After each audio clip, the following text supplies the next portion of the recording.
നമ്മുടെ കാലിൻ്റെ അവസ്ഥ ഇരിക്കുന്നത് ഇങ്ങനെ ഷേവിങ്ങിനും റിമൂവിങ്ങിനൊക്കെയുള്ള കാര്യങ്ങളൊക്കെ സെറ്റപ്പൊക്കെ എത്തിയിട്ടുണ്ട്.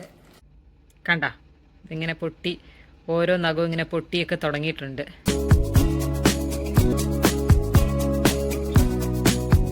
Hello guys, welcome back to my channel. നമ്മൾ ഇന്ന് വീണ്ടും നിങ്ങൾക്ക് ഫെമിലിയർ ആയിട്ടുള്ള ഒരു ടോപ്പിക്കുമായിട്ടാണ് വന്നിരിക്കുന്നത് കേട്ടോ. വേറെ ഒന്നുമല്ല, നമ്മുടെ നെയിൽ കെയർ വീഡിയോ. ഞാനിപ്പോൾ കുറേ നാളായി നമ്മുടെ നെയിൽ കെയർ, പെഡിക്യൂർ, മാനിക്യൂർ അങ്ങനത്തെ വീഡിയോസൊക്കെ ഇട്ടിട്ട് കുറേ നാളായിരുന്നു. ആസ് യൂഷ്വൽ നമ്മുടെ കെയർ ചെയ്യുന്നതിൻ്റെ അപ്ഡേറ്റഡ് വേർഷൻ ചെയ്യാമോ എന്നും ചോദിച്ചിട്ട് ആൾക്കാർ ചോദിച്ചിട്ടുണ്ടായിരുന്നു. അപ്പം ഞാൻ വിചാരിച്ചു എന്തായാലും എൻ്റെ നെയിൽ ഒന്ന് കെയർ ചെയ്യാനുള്ള സമയമായി. അപ്പോൾ ആ കൂടെ നെയിൽ കെയർ ചെയ്യുന്നതിൻ്റെ കൂടെ നിങ്ങളെയും കൂടി ഒന്ന് കാണിച്ചേക്കാന്ന് വിചാരിച്ചു. അപ്പോൾ നമുക്ക് എന്തായാലും ലാഗടിപ്പിക്കാത്ത വീഡിയോയിലേക്ക് പോവാം. നമ്മൾ ആദ്യം തന്നെ കയ്യിലെ നെയിലൊന്ന് വൃത്തിയാക്കാന്ന് വിചാരിച്ച് ഞാൻ നല്ലതുപോലെ നഖം നീണ്ടിട്ടുണ്ട് കേട്ടോ. ഞാൻ ആക്ച്വലി ഇത്രയും നീട്ടാൻ ഇങ്ങനെ മീൻസ് ഇത്രയും എന്താ പറയുക വെട്ടി ഒതുക്കാതെ ഇങ്ങനെ നീട്ടുന്ന ഒരാളല്ല ഞാൻ ആക്ച്വലി. പക്ഷേ എനിക്ക് വീഡിയോ ചെയ്യണം എന്നുള്ള ഒരു ആഗ്രഹം എൻ്റെ ഉള്ളിലുണ്ടായിരുന്നത് കൊണ്ട് എന്തായാലും അതിനുള്ള ഒരു സമയത്തിന് വേണ്ടി ഞാൻ എന്തായാലും വെയിറ്റ് ചെയ്യായിരുന്നു. ഇന്ന് ചെയ്യാം, നാളെ ചെയ്യാം, മറ്റന്നാളെ ചെയ്യാമെന്ന് പറഞ്ഞ് ഇങ്ങനെ നീണ്ടു പോയി ലാസ്റ്റ് ഈ അവസ്ഥയിലെത്തി. ഇനിയിപ്പോൾ എന്തായാലും ഇതൊന്ന് വൃത്തിയാക്കി റെഡിയാക്കാതെ ശരിയാവില്ല. അപ്പോൾ എന്തായാലും കണ്ടോ ഈ ചെറിയ പൊട്ടൊക്കെ വന്നിട്ടുണ്ട്. നഖം നല്ലതുപോലെ നീണ്ടു, പക്ഷേ ഞാൻ പറഞ്ഞില്ലേ അവിടെ ഇവിടെയൊക്കെ ഡാമേജ് ആയി. കാരണം അല്ലെങ്കിൽ നമ്മൾ സാധാരണ ഇത്രയും നീളാകുന്നതിന് മുന്നേ തന്നെ ഞാൻ കട്ട് ചെയ്ത് വൃത്തിയാക്കി ഷേപ്പാക്കി എടുക്കാറുണ്ട്. ഇല്ലെങ്കിൽ നമ്മൾ കട്ട് ചെയ്ത് ഷേപ്പാക്കിയില്ലെങ്കിൽ ഇതിൻ്റെ സൈഡൊക്കെ പൊട്ടി ഓൾറെഡി പൊട്ടി തുടങ്ങിയിട്ടുണ്ട്. ഇത് കണ്ടില്ലേ, നിങ്ങൾക്ക് ക്യാമറയിൽ കാണാൻ പറ്റുമോ എന്ന് എനിക്കറിയില്ല. കണ്ട ഇങ്ങനെ പൊട്ടി ഓരോ നഖവും ഇങ്ങനെ പൊട്ടിയൊക്കെ തുടങ്ങിയിട്ടുണ്ട്. കുറേയൊക്കെ ഞാൻ പൊട്ടിയ സ്ഥലം വെച്ചിട്ട് ഒന്ന് കട്ട് ചെയ്ത് കളഞ്ഞിട്ടുണ്ടായിരുന്നു. കാരണം എനിക്ക് അന്നേരം വീഡിയോ ഷൂട്ട് ചെയ്യാനുള്ള സമയം ഉണ്ടായിരുന്നില്ല, അതുകൊണ്ട്. അപ്പോൾ എന്തായാലും നമുക്ക് ഈ പൊട്ടി ഇവിടെ വെച്ച് തന്നെ നമുക്ക് സ്റ്റാർട്ട് ചെയ്യാം. അപ്പോൾ എന്തായാലും വെട്ടി കൊടുക്കാൻ പോവുകയാണ്. നഖം വെട്ടുന്നതിന് മുന്നേ ബെറ്റർ ഫുള്ളായിട്ട് നമ്മുടെ കയ്യിലുള്ള ഓൾഡ് നെയിൽ പോളിഷ് ഒന്ന് റിമൂവ് ചെയ്തിട്ട് വെട്ടുന്നതായിരിക്കും നല്ലത്. ഇതിപ്പോൾ ഓൾറെഡി ഇങ്ങനെ പൊട്ടിയിരിക്കുന്നത് കണ്ടിട്ട് എനിക്കിത് വെട്ടി ഇത് റെഡിയാക്കാതെ ഒരു സമാധാനമില്ല. അതുകൊണ്ട് നമുക്ക് ആദ്യം ഇത് വെട്ടാം. കാരണം അത്രയും ഭാഗത്ത് എന്തായാലും നെയിൽ പോളിഷ് ഇല്ലല്ലോ. ഇത് വെട്ടി വൃത്തിയാക്കിയതിന് ശേഷം നമുക്ക് നെയിൽ പോളിഷ് റിമൂവ് ചെയ്യാം. ആക്ച്വലി ഈ നഖം അത്യാവശ്യം ഷേപ്പ് ചെയ്തിട്ടുണ്ട് ഞാൻ ഓൾറെഡി. പക്ഷേ എന്തോ നഖത്തെ നീളം കൂടി പോയതുകൊണ്ടാണോ എന്ന് എനിക്കറിയില്ല. എന്തായാലും അത് പൊട്ടി. പിന്നെ മാത്രമല്ല നമ്മൾ കിച്ചണിലൊക്കെ പെരുമാറുമ്പോൾ കിച്ചണിലൊക്കെ വർക്ക് ചെയ്യുകയൊക്കെ ചെയ്യുമ്പോൾ നമ്മുടെ നെയിൽ പൊട്ടാനുള്ള ചാൻസസ് കൂടുതലാണ്. അപ്പോൾ അതൊക്കെ ഒന്ന് ശ്രദ്ധിക്കണം. എനിക്ക് തോന്നുന്നു അങ്ങനെ എന്തോ സംഭവിച്ചപ്പം പൊട്ടിയതായിരിക്കും ഇത്. എങ്ങനെ പൊട്ടിയെന്ന് എനിക്കറിയാം. എന്തായാലും കഴിഞ്ഞ ദിവസം ഇങ്ങനെ പൊട്ടിയിരിക്കുന്നത് കണ്ടു. അതിന് നമുക്ക് ഇതൊന്ന് വെട്ടി റെഡിയാക്കി എടുക്കാം.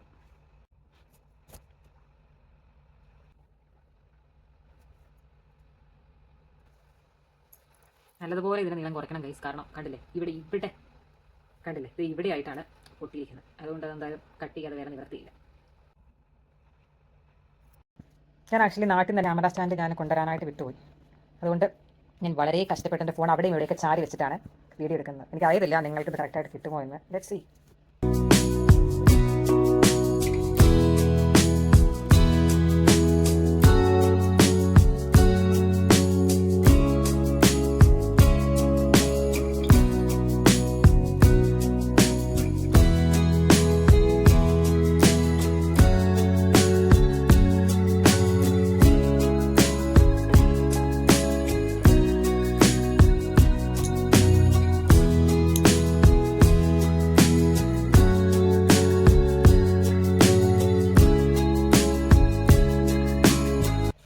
വെട്ടിക്കഴിഞ്ഞ് നമുക്കിനി ഒന്ന് ഷേപ്പ് ചെയ്ത് കൊടുക്കാം.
ഈ നഖവും ചെറുതായിട്ടൊന്ന് പൊട്ടിയിട്ടുണ്ട്.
അടുത്ത പണിയായിരുന്നു. നമുക്ക് നെയിൽ പോളിഷ് റിമൂവ് ചെയ്യാം.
ഞാൻ ഇതിൻ്റെ കൂടെ തന്നെ എൻ്റെ റൈറ്റ് ഹാൻഡിലേയും കൂടെ നെയിൽസ് ഒക്കെ ഒന്ന് കട്ട് ചെയ്ത് കൊടുക്കുകയാണ്. ഞാൻ എൻ്റെ റൈറ്റ് ഹാൻഡിൽ നെയിൽസ് നീട്ടി നെയിൽ പോളിഷ് ഒന്നും ഇടാറില്ല കേട്ടോ. ചുമ്മാ ഇതിൻ്റെ കൂടെ ജസ്റ്റ് ഒന്ന് വെട്ടി വൃത്തിയാക്കാൻ ചെയ്യുന്നത് കേട്ടോ. നമ്മളിപ്പോൾ നമ്മുടെ 2 കൈയിലെയും പരിപാടികളൊക്കെ കഴിഞ്ഞ് നമുക്ക് കാലിലേക്ക് പോകാം കേട്ടോ. ഇതാണ് ഇപ്പോൾ കാലിൻ്റെ അവസ്ഥ.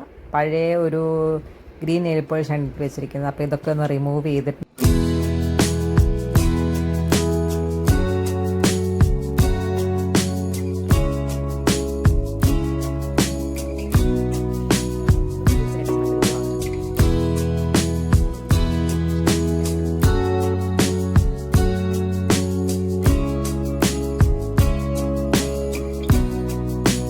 കാല് കഴിഞ്ഞു. നമുക്ക് അടുത്ത കാലിലേക്ക് പോകാം.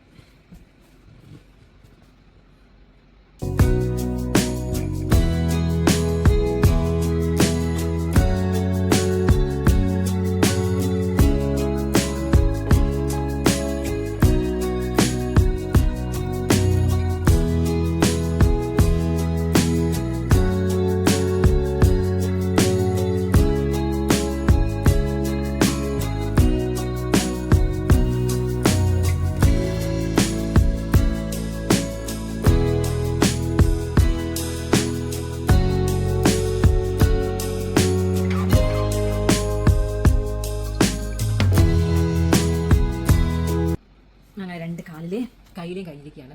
ഇനി ഇതൊക്കെ വെട്ടി വൃത്തിയാക്കി ഇതിൻ്റെ ഇടയ്ക്കൂടെയൊക്കെയുള്ള പഴയ നെയിൽ പോളിഷിൻ്റെ കുറച്ച് കീറി ചെയ്യുന്നത് കണ്ടില്ലേ, അതൊക്കെ നമുക്കൊന്ന് വൃത്തിയാക്കി വെക്കാം. നമുക്ക് ഓരോ സൈഡിൽ നിന്ന് വെട്ടി തുടങ്ങാം. കയ്യിൽ നഖ ഷേപ്പാക്കുന്നത് അത്ര സുഖമായിട്ട് കാലിൽ നഖ ഷേപ്പാക്കാൻ പറ്റത്തില്ല. ഇച്ചിരി ശ്രമകരമാണ്.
ഒരു കാലിലെ വെട്ടി ഷേപ്പാക്കിയിട്ടുണ്ട്. നമുക്ക് അടുത്ത കാലിലേക്ക് പോകാം.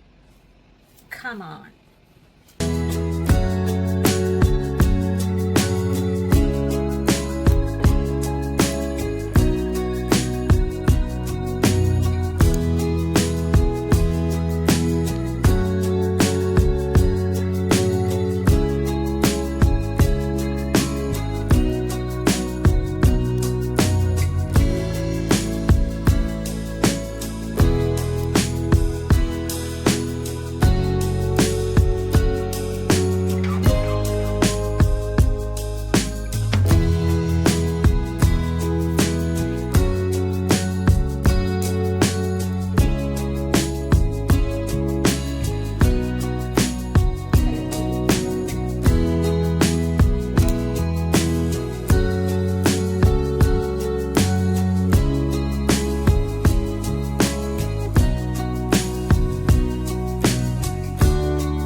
ജസ്റ്റ് വാഷ് ചെയ്ത് വന്നിട്ട് നെയിൽ പോളിഷ് ഇടാം, കാലും കൈയൊക്കെ.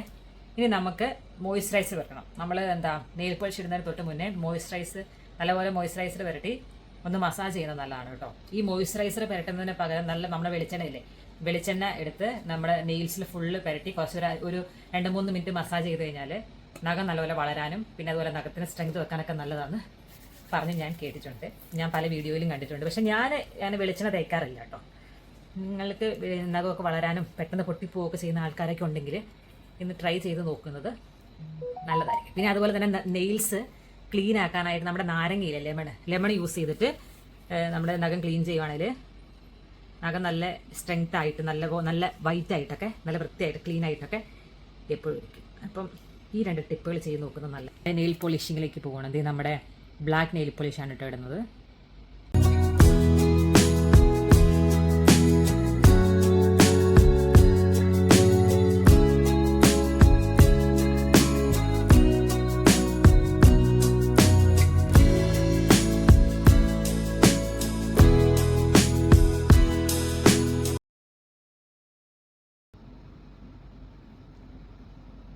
ഈ നെയിൽ പോളിഷ് ഇടുമ്പോൾ സൈഡിലാവുന്ന നെയിൽ പോളിഷൊക്കെ അന്നേരം തൂത്ത് കളയണം കേട്ടോ, ഇല്ലെങ്കിൽ പിന്നെ പണിയാവും. നമ്മൾ മോയ്സ്ചറൈസർ ഇട്ടേക്കുന്നതുകൊണ്ട് അന്നേരം തന്നെ പെട്ടെന്ന് തൂത്തെടുക്കുമ്പോൾ നല്ല ക്ലീനായിട്ട് കിട്ടുകയും ചെയ്യും.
ഇതായിരുന്നു ഗൈസ് നമ്മുടെ ഇന്നത്തെ വീഡിയോ. നിങ്ങൾക്ക് വീഡിയോ ഇഷ്ടപ്പെട്ടെങ്കിൽ വീഡിയോ ലൈക്ക് ചെയ്യുക, ഷെയർ ചെയ്യുക. ആൻഡ് ഇതുപോലുള്ള കണ്ടന്റും കാര്യങ്ങളൊക്കെ നിങ്ങൾക്ക് ഇഷ്ടമാണെങ്കിൽ, ഇതുപോലുള്ള വീഡിയോ നിങ്ങൾക്ക് കാണാൻ താല്പര്യമുണ്ടെങ്കിൽ ചാനൽ സബ്സ്ക്രൈബ് ചെയ്തിട്ട് ആ ഓൾ എന്ന ഓപ്ഷൻ ക്ലിക്ക് ചെയ്യുക. അപ്പം നിങ്ങൾക്ക് ഞാൻ എപ്പം വീഡിയോ അപ്ലോഡ് ചെയ്താലും അതിന്റെ നോട്ടിഫിക്കേഷൻ കിട്ടും. അപ്പം അത്രയേ ഉള്ളൂ. ബൈ.